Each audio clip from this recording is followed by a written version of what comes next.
Hello everyone, I'm Alvarez and this is Alvarez Metalworks. So today we're going to talk about flat discs, as the title of the video stated. Um, I'm not just here to plug Rourke Supply like some of you that are familiar with my channel may be thinking. Rourke Supply is my channel sponsor. They're my sponsor for Project Tow Rig. They're sending me out a lot of free products to help with the building of Project Tow Rig. But I've been working with Rourke Supply for months now. For quite a long time. I don't even know when the anniversary is. I think we're coming up on the anniversary. Doing a lot of product testing for them, and the big one as of right now has been flap discs. And this is the reason why we're doing this video, is I'm gonna pass on some information to you guys about flap discs, things to look out for, things to consider, the two different types of flap discs, so on and so forth. With that being said, let's get straight to the two different types of flap discs that you can purchase. And these are something that is not brand specific. This is the type of flap disc that all manufacturers should have out there. You have a Type 27 and a Type 29. If you're unfamiliar with what that is, I'm going to show you. A Type 27 is completely flat surface on the bottom. You know, the abrasive surface is flat. A Type 29 is a concave disc on the top here, and it's angled out on the grinding surface. The reason being, and the concept behind that is that when you're using an angle grinder, hence the name, you're holding it at an angle. The theory behind the Type 29 is if you angle the disc, you'll be able to get more contact surface, hence use more of the disc, and not end up in a situation where your disc is worn out here at the end and have a ton of material here in the center. So that's the idea behind it. Personally, I don't ever notice a difference as far as that, because I usually hold my angle grinder at a steeper angle than that. So I'm still grinding on the edge of it anyways. The benefit behind having the Type 27, which is the flat disc, is that you can take the surface that you're grinding and take your grinder and lay it flat on that surface and just skim across it without having it at an angle, and knock off BBs and things like that, or just surface rust. Whereas the Type 29 doesn't work so well with that because of that disc shape. You're riding on the inside edge here. It just doesn't perform as well. It could do it, just doesn't perform as well. With that being said, I'm going to give a quick plug to the latest video that I have up before this one, which talks about the resin fiber discs. I've never knew about these discs, didn't even know they existed until Rourke Supply talked to me about them and asked me if I wanted some for this project. And I was like, well, I don't even know what you're talking about. So they sent them to me. These things are awesome. They're awesome for that flat grinding, flat, put it on there and cleaning up metal, knocking off little BBs and burrs and things like that, cleaning up sheet metal. For that, phenomenal. Work way better than using a flat disc. Phenomenal. Okay. Anyway, so if you're looking to try to do that stuff, get the proper tool for it. So much, the performance difference is on a whole nother planet. Anyway, with that being said, we talked about the two types of flat discs out there. Now let's talk about the two issues that you need to pay attention to. Number one is disc fade. Okay, got a disc right here. No manufacturer name on it. A lot of material left on it. If you look at the backing, the material that stuck out originally, you see this disc, how it sticks out. All that material is gone. But if you look at the thickness of the two discs, there's still a lot of material left on the disc. This disc is useless. It faded. And sure, can I still use it? Yes. It will still move material. It will still remove material. It just does it very inefficiently in comparison to the way it did when it first started. And that is very important because you can waste a tremendous amount of time forcing a worn out disc like this to do what it needs to do versus having a disc that's high quality enough where it doesn't have a tremendous amount of disc fade like this one does, and be able to just go right into whatever the hell it is that you're trying to grind on. So that's something that you need to pay attention to, not just for performance and time purposes, but for price point. Because this is a real problem at every level of the pricing scale, okay?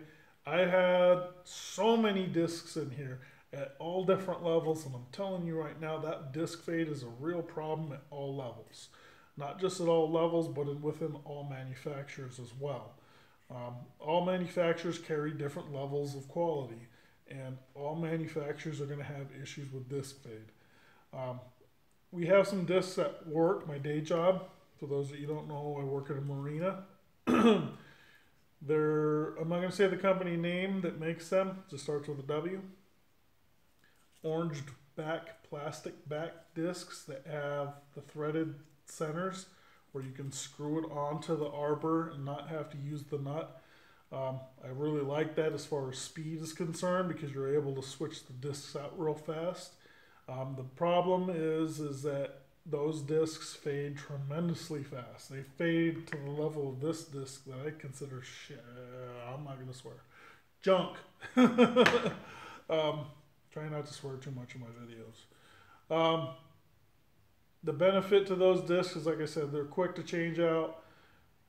The reason I have the plastic backs, this is a Pro Greenback, by the way. I'm not going to tell you how I feel about this one because I have never used them. Again, they're sending me products to test before they put them on the market. If you end up seeing these on their websites, it's because I gave them a big thumbs up. If you didn't, it's because I was like, yeah, okay. So, the idea is if you see all this little ridges here, the idea is that when this disc starts to wear out and you end up with a situation where there's no material sticking out past here, and a situation where it's really thin on the edge, you can take these discs and run them along the edge of the metal, the work surface, and grind away that lip here, giving you a thicker edge again. Does that work? Yes. Is it worth it? I'm going to say no. That's personal preference. It's up to you. And I'm judging that based off of the ones that I use at work, not based off these pearl discs. The reason why I say that is because of the fade where the disc fade on the ones that I have at work, it doesn't make any difference. The downside to these plastic discs when you start grinding them down like that is they throw burnt melted plastic all over the damn place. So you got to clean that up. And sometimes it can get into the disc itself and then you're just kind of swirling around melted plastic on your workpiece. So something to consider. Again, that's my experience with one manufacturer. I don't know about these Pro Greenbacks just yet. But again, something for you guys to take into consideration. The next thing we need to talk about, and is the most important thing that you need to pay attention to, is vibrations. An out of balance disc is going to vibrate in your angle grinder. Now, we're not talking about like an out of balance tire on your car where it's like violently shaking. We're talking about a vibration. These things are spinning at very high RPMs. So you're going to notice in some discs that are out of balance, you're going to notice vibrations. In the last angle grinder that I had before I purchased this Makita, I had the bearings go out in that angle grinder. It was due to out of balance discs, not necessarily just flat discs. It was also due to grinding discs like this. Now this is a Pearl Redline that I haven't used just yet. Again, I'm testing out for Roark Supply. So I'm not going to judge that disc, but all the other grinding discs that I've used like that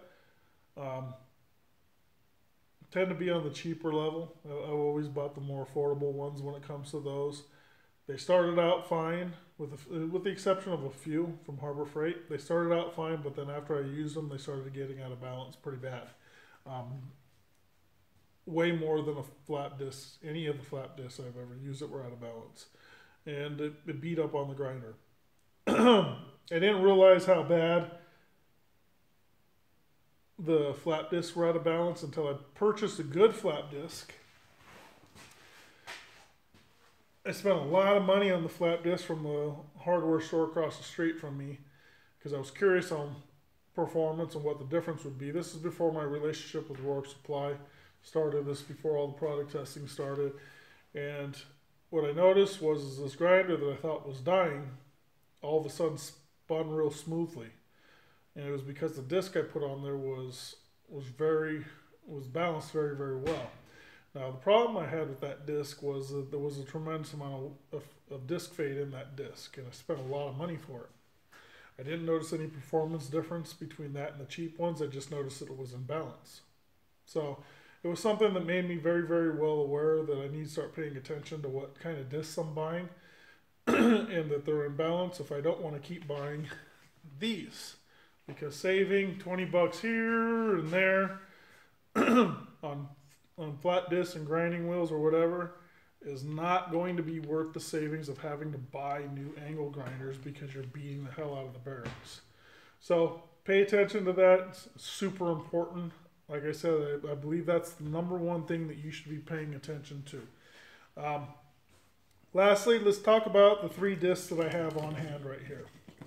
I mean, I have more of them in front of me, but these 3 discs are all discs that I give my thumbs up on.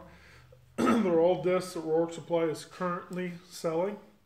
And we're going to talk about the first 2 are big brand names. And they're at the top of the price spectrum. They're both sold for $349. This one here is made by a company called CGW. It's Camel Grinding Wheels. That's what it stands for. Made in the USA. This particular one is the Z3 model. The Z4 I've also tested. They both test really well. I give it a good thumbs up. I haven't found one that's out of balance. The disc fade is minimal. You're going to get full use out of the disc. Real good disc. Second disc is made by a company called Pearl Abrasive Company. This is probably a bigger name than CGW. You guys may have heard of them. This particular model is the Silverline Maxi Disc. This disc right here, that's the one. That's the top level for me. Out of every disc I have ever used, and I've tested a ton of discs for them over the last whatever months, but even before that, this one set the standard for performance. Period, hands down. I knew it right away. As soon as I started using it, I was like, this thing is cutting as well as it did when I first started using it, well into its lifespan. I was like, the disc fade is almost non-existent. I don't even notice it. It's performing super, super well. My only issue with the disc was when I'm looking at the pile of discs I got in front of me, all brand new, was that it was a thinner disc than some of the others. But it kept cutting and kept cutting super, super good. So this was the standard for that. When I talked to Rourke Supply, I let them know, you know, this one is phenomenal. This is the one. I didn't know what they could sell it at. I'd never used the disc before. It's definitely, like I said, it's $349 for it, which isn't a bad price. It's a real good price for it, but it is at the higher spectrum for cheapskates like me. So the hunt was on to try to find something that was the best bang for your buck.